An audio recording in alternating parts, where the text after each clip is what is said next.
Bismillahirrahmanirrahim. Assalamualaikum warahmatullahi wabarakatuh. Alhamdulillahirabbil alamin. Walladzi arsala rasulahu bil huda wa dinil haq lidhirahu 'ala dini kulli. Wa kafa billahi syahida wa asyhadu an la ilaha illallah wahdahu la syarikalah wa asyhadu anna Muhammadan abduhu wa rasuluh. Allahumma shalli ala Muhammad wa ala alihi wa ashabihi wa man tabi'ahum bi ihsanin ila yaumiddin. Ya ayyuhalladzina amanu taqullaha haqqa tuqatih wa la tamutunna illa wa antum muslimun wa ba'du. Fa inna asdaqal hadisi kitabullah wa khairal hadyi hadi Muhammadin sallallahu alaihi wasallam. Syarrul umuri muhdatsatuha fa inna kulla muhdatsatin bid'ah wa kulla bid'atin dhalalah wa kulla dhalalatin finnar. Ayyuhal ikhwah akramana subhanahu wa ta'ala.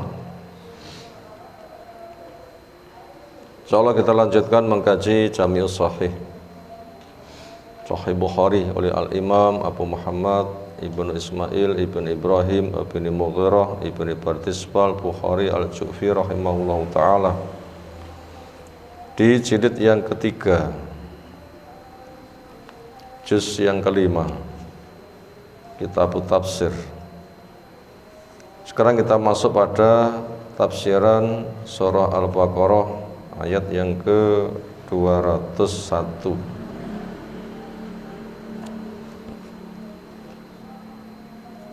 Tolong siapa membacakan mulai dari yang ke-200.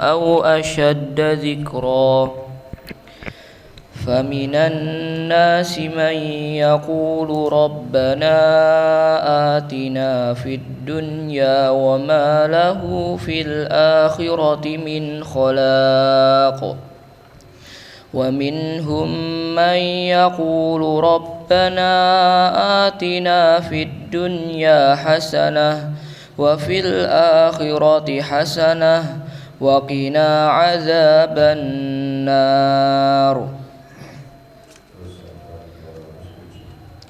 أولئك لهم نصيب مما كسبوا والله سريع الحساب واذكروا الله في أيام معدودات فمن تعجل في يومين فلا إثم عليه ومن تأخر فلا إثم عليه لمن اتقى واتقوا الله واعلموا أنكم إليه تحشرون ومن الناس من يعجبك قوله في الحياة الدنيا ويشهد الله على ما في قلبه وهو ألد الخصام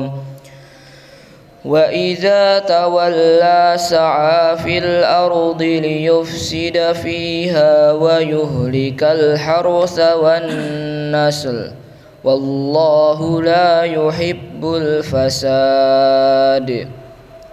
وإذا قيل له اتق الله أخذته العزة بالإثم فحسبه جهنم ولبئس المهاد ومن الناس من يشري نفسه ابتغاء مرضات الله والله رؤوف بالعباد.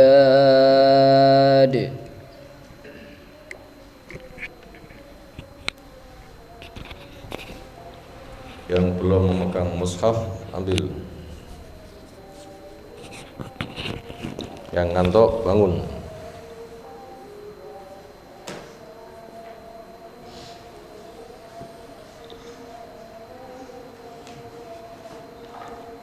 Kita mulai dari ayat yang ke-200, masih seputar masalah haji. Fa idza qadaitum, ketika kalian telah menunaikan manasikakum, manasik haji kalian, ritual haji kalian. Setelah diawali dengan tawaf kudum, tanggal 8 hari tarwiyah, setat untuk haji. Sesudah pakai baju ihram, mengatakan labbaika Allahumma bihajjin, lalu menuju ke Mina, bermalam di sana. Sepanjang jalan memperbanyak talbiyah, zikir, doa.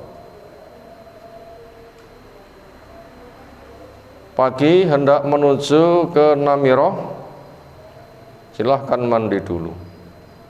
Dan selama itu terikat pantangan haji, berburu, potong rambut, potong kuku, apalagi kepentingan pribadi suami istri mengarah kepada mandi, itu jadi pantangan, nanti bisa batal. Sibuk dengan zikir, beribadah. Tanggal 9 seputar zuhur ada khutbah. Kemudian azan, qomat zuhur 2, qomat asar 2. Setelah itu menuju ke Arafah sampai maghrib. Puncak haji adalah Arafah. Perbanyak doa, mustajab. Mereka datang dari jauh, bahkan di atas onta sampai kurus, dan yang lain-lain. Sejak dari lelah, memakan dana yang besar, berkumpul pada kondisi yang luar biasa beratnya, seolah dikumpulkan di padang mahsyar. Berat orang haji. Lalu bermalam dari Arafah menuju Musdalifah.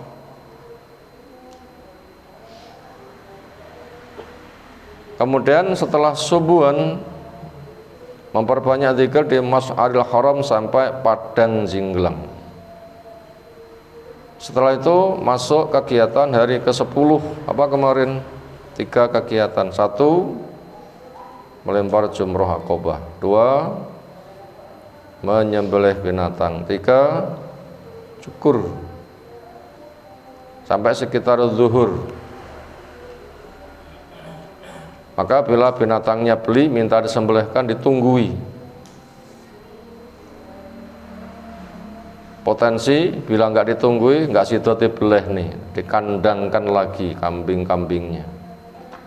Penipu itu ada di mana-mana. Ketika sudah, nanti tawaf ifadah menuju ke Mekah. Setelah itu pergi lagi menuju ke Mina. Ini perjalanannya lumayan jauh, puluhan kilo. Cek kuat jalan kaki ke Opopo. Di Mina selama 3 hari, 11, 12, 13. Kegiatannya melempar 3 jumroh selepas zuhur sampai sore secukupnya. Ula, wusta, Aqobah. Tanggal 11, 12, 13. Setelah itu bisa dibilang secara global manasiknya selesai. Terakhir nanti sebelum pulang tawaf wada, tawaf pamitan.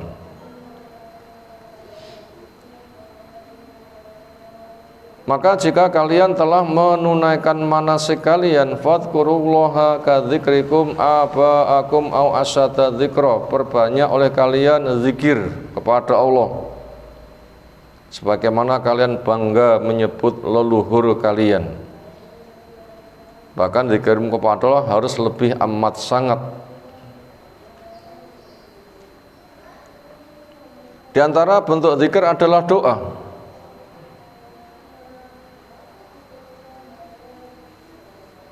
Ternyata orang berdoa itu macam-macam. Orang haji niatannya macam-macam. Maka ada orang yang berdoa semata hanya minta dunia sebagaimana ayat berikut. Wa minan nasi, di antara manusia man yakul, ada yang berdoa, Rabbana atina fid dunya, ya Allah berilah kami kebaikan di dunia. Ada yang dongane hanya gitu saja, titik. Bahkan haji hanya digunakan untuk cari dunia. Makanya orang haji itu niatnya macam-macam, maka nilainya macam-macam. Ada yang mabrur, ada juga yang mabur. Apa dit mabur dit? Kamu pengen mesam-mesam ditanya. Apa din? Mabur apa din?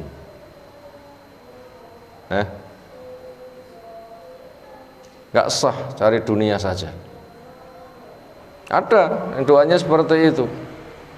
Lalu bagaimana status orang yang doanya seperti itu? Allah mengabulkan tapi hanya dunianya saja. Karena haknya orang doa itu dikabulkan, karena ini janji Allah Ta'ala. Walaupun kafir ketika ndonga ya dikabulkan. Cuma orang kafir itu doanya pol dunia, ya dia beri. Karena Allah telah berpesan, ud'uni astajib lakum, ndonga tak ijabai walaupun kafir. Nah, bedanya apa kafir sama mukmin? Lek kafir itu hanya dunia saja, lek mukmin akhirat tujuan, dunia sebagai sarana, minimal katut. Karena sudah ada jatah takdir tentang keduniaan. Makanya doa yang paling utama itu untuk mencari surga, aman neraka. Makanya jangan semata doa itu dikabulkan, jamin dikabulkan. Cuma berkah atau enggak, cuma lengkap akhirat dunia katut atau hanya dunia saja, karena ada yang doa dengan Rabbana atina fid dunya. Lah orang yang seperti itu wa malahu fil akhirati min khalaqin, enggak ada bagi dia di akhirat dari bagian. Kenapa? Ya sudah dihabiskan di dunia.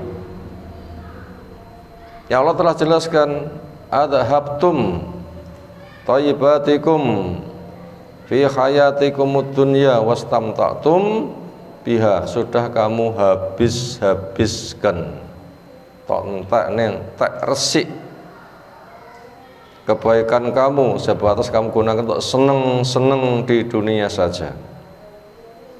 Fal yauma tujzaun adzabal hun bima kuntum tastakbiruna fil ardi wa bima kuntum tafsukun. Nah, hari ini ketika kembali pada Allah, kamu dibalas dengan siksa yang menghinakan. Sombong kamu, fasik kamu.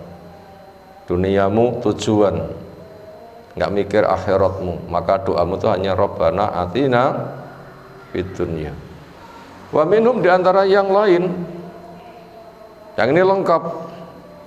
Inilah profil mukmin. Man yakul, ada yang berdoa, Rabbana atina fid dunya hasanah, ya Allah berilah kepada kami di dunia aneka ragam kebaikan. Hasanah itu nakirah, aneka ragam kebaikan. Gak makan, pakaian, kendaraan, bisa cari ilmu syar'i, pemahaman yang benar, bisa bertauhid, bisa beramal, bisa berdakwah, bisa mengerahkan dana, pikiran, tenaga untuk cari bekal, mencari akhirat. Dunia enggak seberapa, sudah enak, gimana nanti surga Allah. Jangan kami terbelenggu dengan dunia, tapi dunia pegangkan di tangan kami, jadikan akhirat tujuan di hati kami, menggerakkan semuanya. Demikian juga wa fil akhirati, berilah kepada kami di akhirat nanti hasanatan, juga kebaikan. Kebaikan surga malah nggak bisa dihitung. Mata belum memandang, telinga belum mendengar, orang belum bisa membayangkan. Lengkap, wa qina adzabannar, jaga kami dari siksa neraka. Ulaika, mereka yang ndungone seperti itu, lahum, buat mereka, nasibun, mendapatkan bagian balasan yang sempurna, mimma kasabu, dari apa yang mereka kerjakan. Wallahu sari'ul hisab, dan Allah itu hisabnya sangat cepat. Wadhkurullah fi ayyamin ma'dudat, supaya kalian memperbanyak zikir di hari-hari yang dihitung, hari-hari tasyrik. Berbanyak zikir, tahlil, takbir, talbiyah. Yang sempat di sana berdagang boleh. Bersuami istri bila sudah masuk hari Mina, jima sudah boleh. Waman ta'ajala fi yaumain fala isma alaih, siapa yang tergesa-gesa tidak bisa menyelesaikan 3 hari, 11 rolas tidak bisa, bisanya hanya 2 hari, 11 rolas saja, enggak mengapa. Waman ta'akhara fala isma, siapa yang ingin menunda selang sempurna 3 hari, juga enggak mengapa. Liman ittaqa, ini semuanya untuk orang yang takwa. Wattaqullah wa'lamu annakum ilaihi tuhsyarun. Takwalah kepada Allah, ketahuilah kamu nanti akan dikembalikan, maka cari bekal. Wa minan nasi, di antara manusia, may yu'jibu qaul fil hayati dunya, ada orang yang ucapan tentang kedunia itu sangat mentakjubkan. Ini profil orang munafik. Menggunakan modal lisan untuk melakukan pengelabuan biar dianggap sebagai saudara, maka mereka itu cari ridho. Makanya perilaku dunianya mereka itu membagusi, sehingga memukau kepada orang yang beriman, oh dulur hebat. Itu memang bersandiwara dengan ucapannya.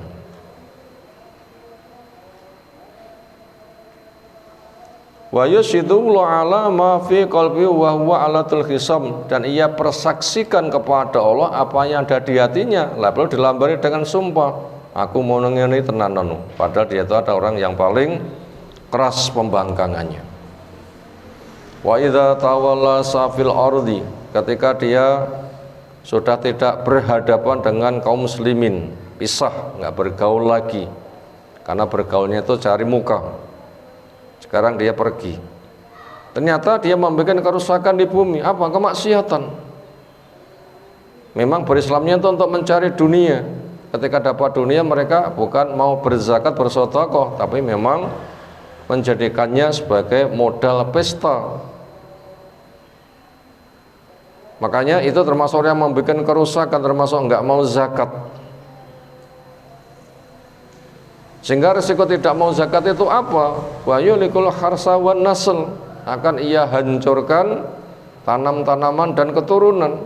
Apa risiko tidak zakat? Ya, apa kemarin? Ditahan hujan. Andaikan bukan karena mengirim jatah binatang, enggak dituruni hujan. Lalu bagaimana risikonya enggak turun hujan? Hewan-hewan bisa kekurangan pakan, tumbuh-tumbuhan pun juga enggak ada stok air, orang pun juga penghasilannya drastis hancur. Biar anak banyu. Itu resiko tidak zakat, ya seperti itu. Nah, orang munafik itu memang begitu. Berpura-pura Islam itu untuk menguruk dunia, bukan ingin memperbanyak sedekah. Padahal resiko tidak sedekah, ya seperti itu.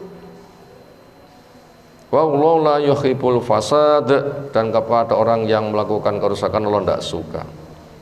Wa idza qila lahu taqilah, ketika dinasihatkan kepada dia takwalah kepada Allah, akhadatu al izzatu bil ism, menimpa kepada dia pemikiran gengsi, artinya menolak nasihat, moh, sombong, menolak yang hak. Ini semua terjadi gara-gara dosa. Maka resikonya apa?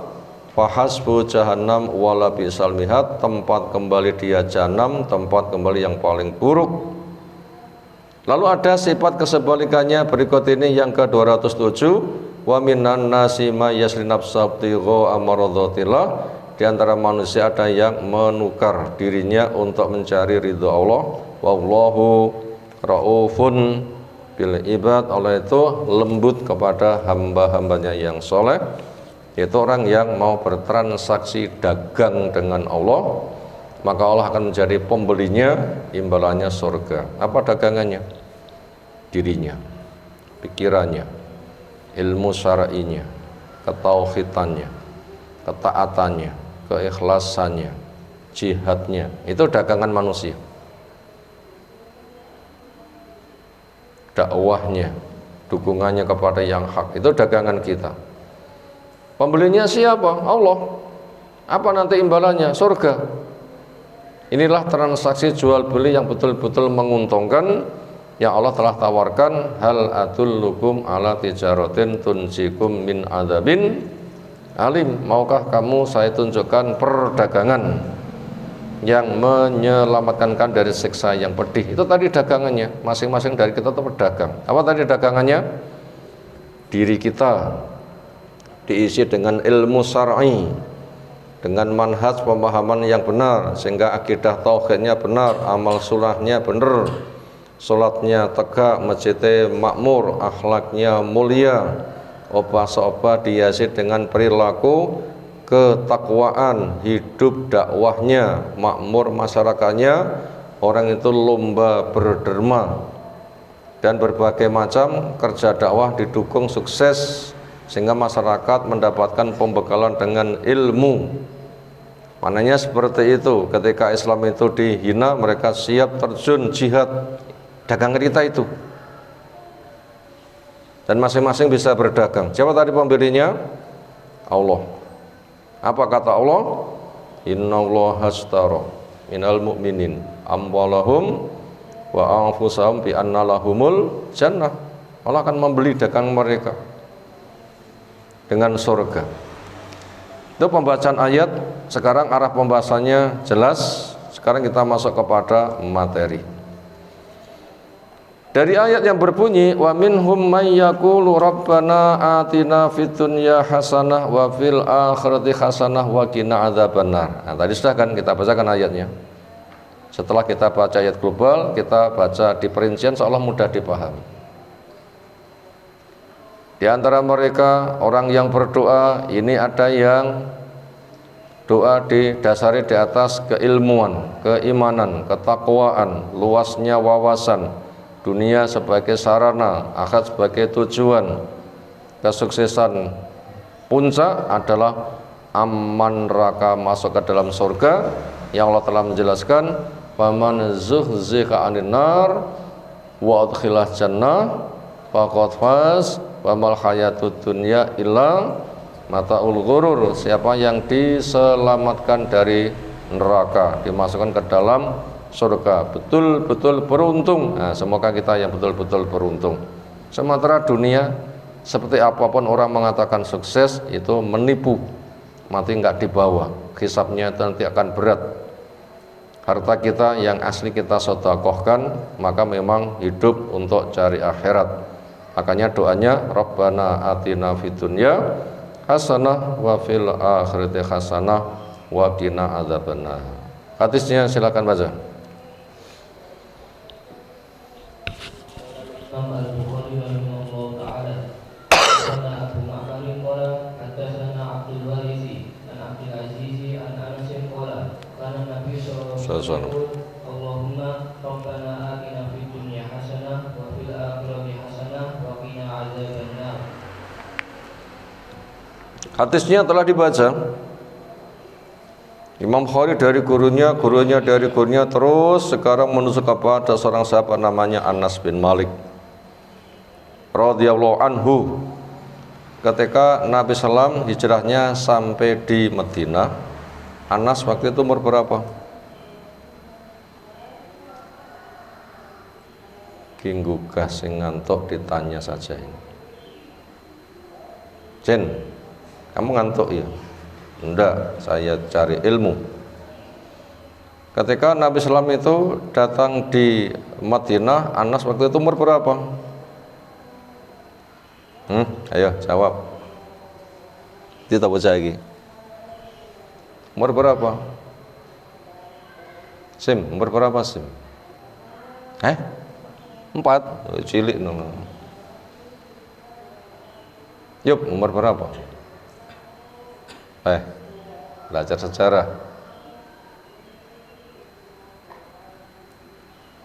Umur berapa Al? 10.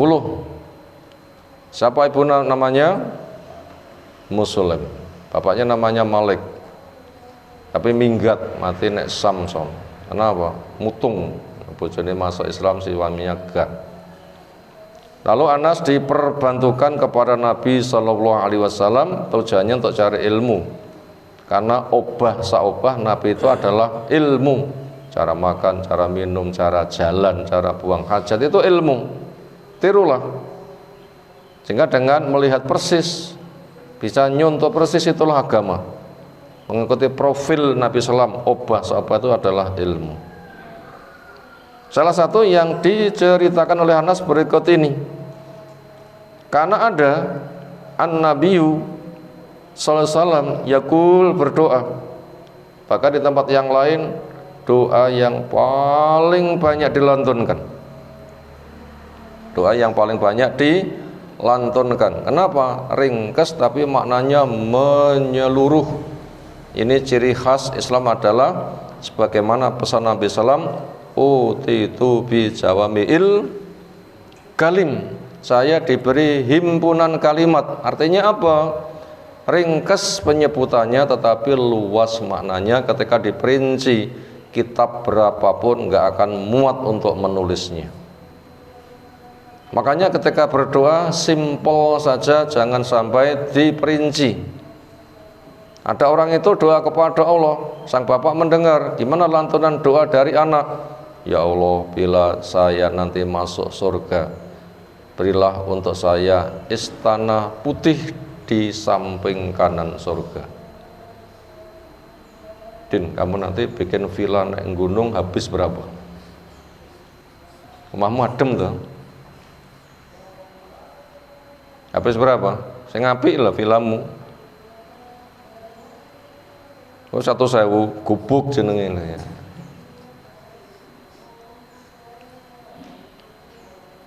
Bisa puluhan miliar, ratusan miliar. Apa kata sang bapak? Lek ndonga jangan diperinci, global saja. Karena akan datang sebuah masa orang wulu di dalam doanya. Apa wulu pada doa? Diperinci. Kakian ngomong tapi nggak ada isinya. Ibarat wong bakul keramen ajang tapi ndak duwe badi. Kita sing tuku akeh tapi ora enak badine. Simpel saja, sak kecap ngomong tapi seluruh dunia dimiliki.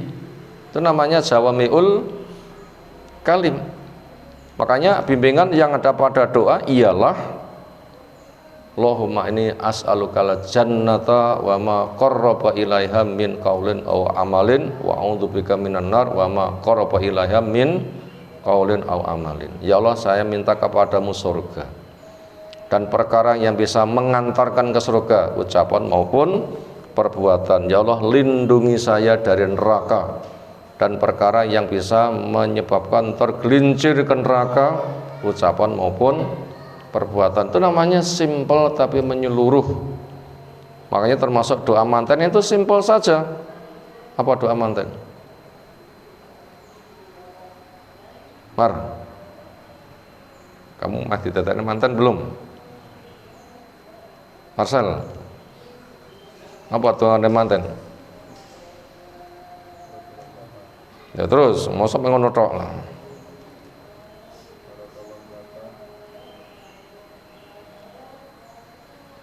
Loh, rong siap tadi mantan toh kamu. Barakallahu laka wa baraka alaika wa jama bainakuma fi khairin. Sudah, ini sudah habis-habisan itu. Berkah itu apa? Kebaikan banyak, terus tambah gede, caranya mudah. Loh, itu satu kata saja, barokah. barokah itu. Semoga Allah memberkahi untukmu, hei suami, untukmu, untuk yang kamu tanggung yaitu istrimu. Semoga kamu berdoa dikabulkan kepada kebaikan. Sudah, itu habis-habisan, gak usah kakian ngomong. Maknanya seperti itu. Itu simpel saja itu doanya. Doanya itu simpel saja. Itu sangat meluas. Itu saja diulang-ulang. Itu kalau semata doa itu sudah cukup. Tapi kalau momen doa untuk dakwah itu nanti beda lagi. Momen doa untuk dakwah itu beda lagi. Sifatnya itu perincian makna dari doa itu. Ini doa yang simpel tetapi maknanya amat sangat menyeluruh, yaitu Allahumma, ya Allah, Rabbana, wahai Rabb kami, atina, berikanlah kepada kami fid dunya, di dunia hasanatan, aneka ragam kebaikan. Hasanah itu nakiroh, makanya hasanah yang paling hasanah diawali aman, sehat, hati dimudahkan untuk siap menerima Islam, lalu semangat cari ilmu manhaj yang benar sehingga bisa berakidah tauhid, beramal sunnah, tegak sholatnya, halal kerjanya, senang sedekah, memperbanyak istighfar, istiqomah. Itu kebaikan dunia, inti itu, inti itu. Demikian juga wafil akhirati hasanah, berikan juga untuk kami di akhirat nanti hasanah. Lah, hasanahnya surga tidak bisa dihitung. Hadis qudsi, a'datu li ibadiyas sholihin. Gimana itu? Lengkap doanya. Ilham. Kamu apa tahu doanya? Hadis qudsi, a'datu li ibadiyas sholihin. Terus no.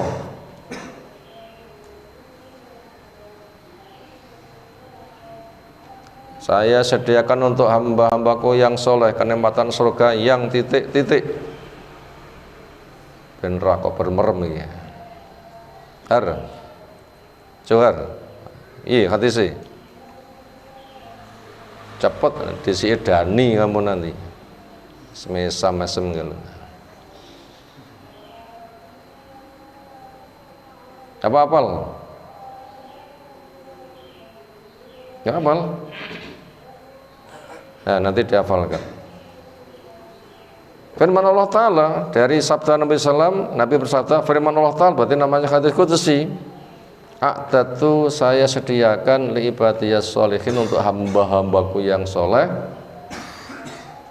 ma la ainun ro'at, kenikmatan yang mata belum memandang, wala udhunun samihat, dan telinga belum mendengar, wala khatara ala qalbi bashar, belum terlintas di benak manusia. Itu surga.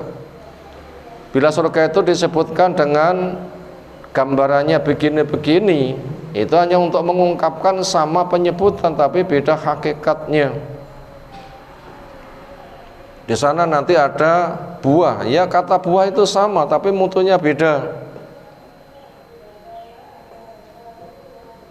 Satu kesempatan ketika sholat gerhana, Nabi SAW itu tampak hendak meraih sesuatu, mau diraih apa begitu. Selepas sholat ada yang tanya, ketika engkau tadi ngimami pas sholat kok kayak hendak meraih apa, barang yang hendak kau tangkap, apa itu? Dijawab, ditampakkan kepadaku setangkai buah surga. Cekel ora kena. Andaikan tertangkap lalu kalian makan, nggak akan pernah habis sampai dunia habis. Satu tandan saja gitu. Kalau kita dapat buah setandan, kondelik pak dewi rawarek nanti adik era bagai karena rakus. Itu setangkai saja itu tidak pernah habis. Ya makanya bila kita merasakan nikmat dunia, kita bayangkan, ya Allah, dunia enggak seberapa koyong ini nikmat itu surga koyong opo. Ternyata nikmatnya dunia masih berdampak. Oh, enak. Kalau wayah mules ya enak lah ya mules itu. Mangane enak wayah mules iya kono. Karuan rasane. Tapi kalau di surga, enak epol nggak ada, kencing berak nggak ada. Hanya bersendawa, siap makan lagi.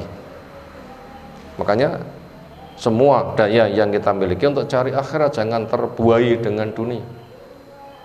Makanya siapa yang dimudahkan sehat, aman dan berbagai macam-macam, gunakan untuk mencari akhirat. Kenapa? Dunia akan segera kita tinggalkan. Jangan-jangan kita nanti malah mati, apa bekal kita? Makanya carilah akhirat.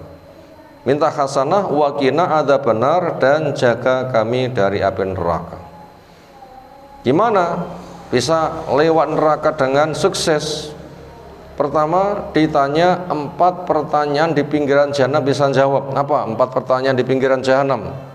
Ini tanda bisa selamat neraka itu. Karena orang tidak bisa beranjak kecuali pertanyaan jawab dulu. 1. Apa itu isi pertanyaannya? Ki, apa pertanyaan Ki? Waktumu habis untuk apa? Mudamu nganti tua untuk apa? Hartamu dari mana untuk apa? Ilmumu nanti praktek amale. 4 kan? 4 itu pertanyaan. Siapkan. Dan nanti akan ditanya. 1. Waktumu habis untuk apa? 20 Ramadan wis mulai engko rebutan HP nek ngomah kira-kira ya.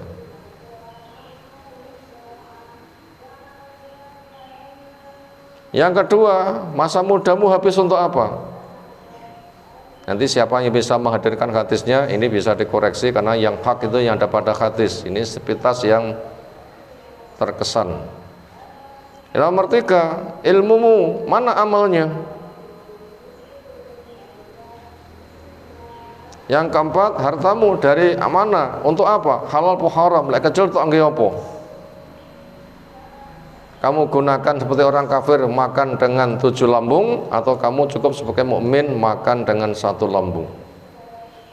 Untuk pakaiannya nutup aurat pantas, atau kamu lomba dengan orang kafir dengan sutra?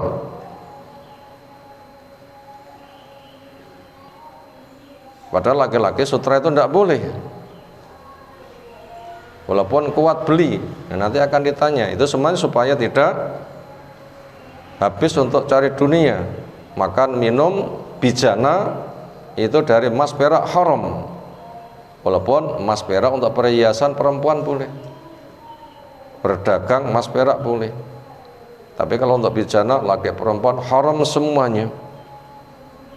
Sama saja orang yang minum menggunakan gelas dari emas atau perak, itu yang dimasukkan itu adalah barang yang bisa membuat perutnya mendidih, kemelutuk gara-gara makan minum wadahnya dari emas atau perak. Nah, tujuannya itu supaya tidak berpesta pora dengan di dunia. Sehingga itu termasuk pertanyaan, hartamu dari mana dan untuk apa, itu diantara pertanyaan. Nanti apabila bisa menjawab dengan benar, insya Allah nanti dimudahkan melintas di atas neraka, lebih-lebih tanpa hisab, tanpa azab. Ada 3 amalan bisa melintas neraka tanpa hisab, tanpa azab. Apa 3 amalan itu? 1. Tidak minta diruqyah, nek butuh ruqyah diruqyah dewi. 2. Tidak berupa dengan cos besi panas kecuali terpaksa saja. Maka khitan jangan pakai laser, termasuk barang panas. Kilutnya nanti pateng perentil, wah, beresiko itu. Kemudian tidak tatoyur dengan burung, berarti tawakalnya itu luar biasa. Tawakalnya itu luar biasa. Itu diharapkan nanti masuk surga tanpa hisab, tanpa azab. Lap tekonggen, secepat burung terbang, secepat kuda lari, secepat orang lari. Nah, semoga kita nanti selamat. Itu doa kita, waqina adzabannar. Inilah doa yang paling banyak dilantunkan Nabi Shallallahu Alaihi Wasallam. 3 itu penting sekali untuk modal kita ke sana. Ulangi lagi, Harisma, apa 3 tadi? Amalan menyebabkan tanpa hisab, tanpa adab. 1, tidak minta diruqyah pada orang lain, ruqyah sendiri saja mandiri sehingga tawakalnya kuat. 2, loh, malah menyadat tadi apa? Apa dan? Tidak berobat dengan cos besi panas, tapi itu bisa merusak kulit, merubah ciptaan Allah, sampai bahaya sekecil itu dihindari. Yang ketiga, Riz, kamu kok nginceng rene? Ya tak tekoni pisan. Tidak tatoyur. Sialan, lungo, kucingnya nugel dalan, ras itu, namanya tatoyur itu. Ngitung suaranya mana wuk, wayah nglampar, wuk ditompo, wuk gak ditompo, kari dewe kok genep, waduh, sialan rasita Buddha, lama laku ditolak. Itu bila dianggap sebab itu termasuk syirik sudah bahaya. Apalagi diyakini burung sebagai penentu, wayuh malah syirik besar nanti resikonya. Itu termasuk minta dijaga dari neraka, ya konsekuensinya ke sana, apa yang bisa menyebabkan orang itu bisa lancar masuk ke dalam surga. Berikutnya tafsiran ayat wahwa alatul khisam, ayat yang ke-204. Ayat yang ke-204, wa minan nasi may yu'jibuka qalu fil hayatid dunya wa yashhadu ala ma fi qalbi wa huwa alatul khisam. Di antara manusia ada yang ucapannya sangat mentakjubkan, karena orang munafik itu pintar mengemas lisan, manis ucapannya. Untuk apa? Menipu, bikin 1000 alasan, sehingga umat Islam dibikin terkesima. Oh, kamu tuh bener, pancen pintar ngomong, tujuannya untuk mengelabui. Asli itu kafir, golek bolo, ngonco-ngonco, bolo-bolo, banti kira bolo. Pada itu adalah untuk melindungi diri, karena mereka itu asli itu adalah musyrik sebenarnya. Islamnya itu untuk pura-pura. Dan ia mempersaksikan kepada apa isi hatinya sambil sumpah-sumpah, padahal aslinya dia itu adalah alatul khisam, orang yang amat sangat pembangkangannya. Apa makna alatul khisam? Amat sangat pembangkangannya. Wa qala atau an-nasru punya mana al-hayawan. Itu pada ayat yang ke-205, wa idza tawalla sa'a fil ardi liyufsida fiha wa yulikal harsa wan nasl wallahu la yuhibbul fasad. Ketika dia berpaling, sudah tidak ngomong dengan kaum muslimin untuk mengelabui, sekarang pisah, maka dia membuat kerusakan. Entah saya tadi ngomong senda gurau atau untuk mengacau, setelah itu dia nanti berbuat sakarepe, termasuk membuat ulah, termasuk kikir, tidak mau zakat, bahkan gembosi, la tunfiqu ala man inda rasul hatta yan fadhu, orang di sekeliling Nabi jangan kamu danai, biar bubar saja. Jadi kalau gitu tidak mau sedekah, resiko tidak zakat sudah kita sebutkan, akan ditahan hujan. Bila hujan sudah ditahan, hewan-hewan, tanam-tanaman akan rusak. Maka di sini makna dari an-nasl adalah al-hayawan. Nek hewannya rusak, nggak ada tanam-tanaman, masa juga kurang penghasilan. Padahal diantara penyebab kaya itu adalah berternak. Apa? Termasuk tanda-tanda kiamat. Yang di Saudi sudah banyak tanda kiamat itu. Apa? Orang yang miskin compang-camping, banyak keluarga, nggak punya dana, keluwen, tetapi sudah penggembala ternak. Mereka lomba di dalam membangun. Berita hotel-hotel yang ada di kanan kiri Masjidil Haram, sing entah berapa lantai itu milik penggembala. Sugih-sugih. Itu tanda kiamat itu semakin nyata. Orang-orang miskin terbelakang lomba di dalam bangunan, itu nyata. Lomba membuat bangunan. Itu sudah sangat nyata. Itu ternyata ternak itu. Jadi kalau gitu berbagai macam kemaksiatan nanti bisa merusak ternak. Berarti orang itu bisa kehilangan penghasilan. Itu gara-gara membuat kerusakan, tidak mau berzakat, nanti resiko ke sana. Betul, kata sana.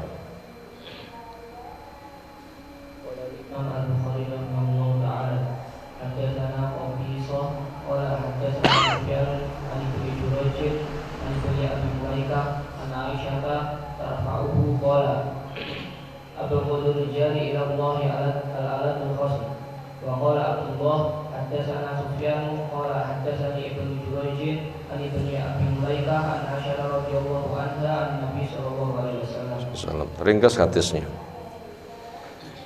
Diceritakan dari Bu Aisyah radhiyallahu anha tarfa'uhu, yang dia memarfu'kannya. Hadisnya hadis marfu'. Dia merofakkannya, merapakkannya. Apa rapak itu? Menyandarkan ini dari Nabi. Kalau ada acara pernikahan, cik dirapai. Apa Din? Kamu meh dirapai bro? Apa dirapai? Dua mempelai, catin calon mempelainya, panggil ke kantor KUA, ditanya langsung dengan bukti yang kuat, itu namanya dirapai. Betul mas, namanya ini, data-datanya nggak ada yang salah, jangan sampai nanti buku nikahnya tulisannya salah.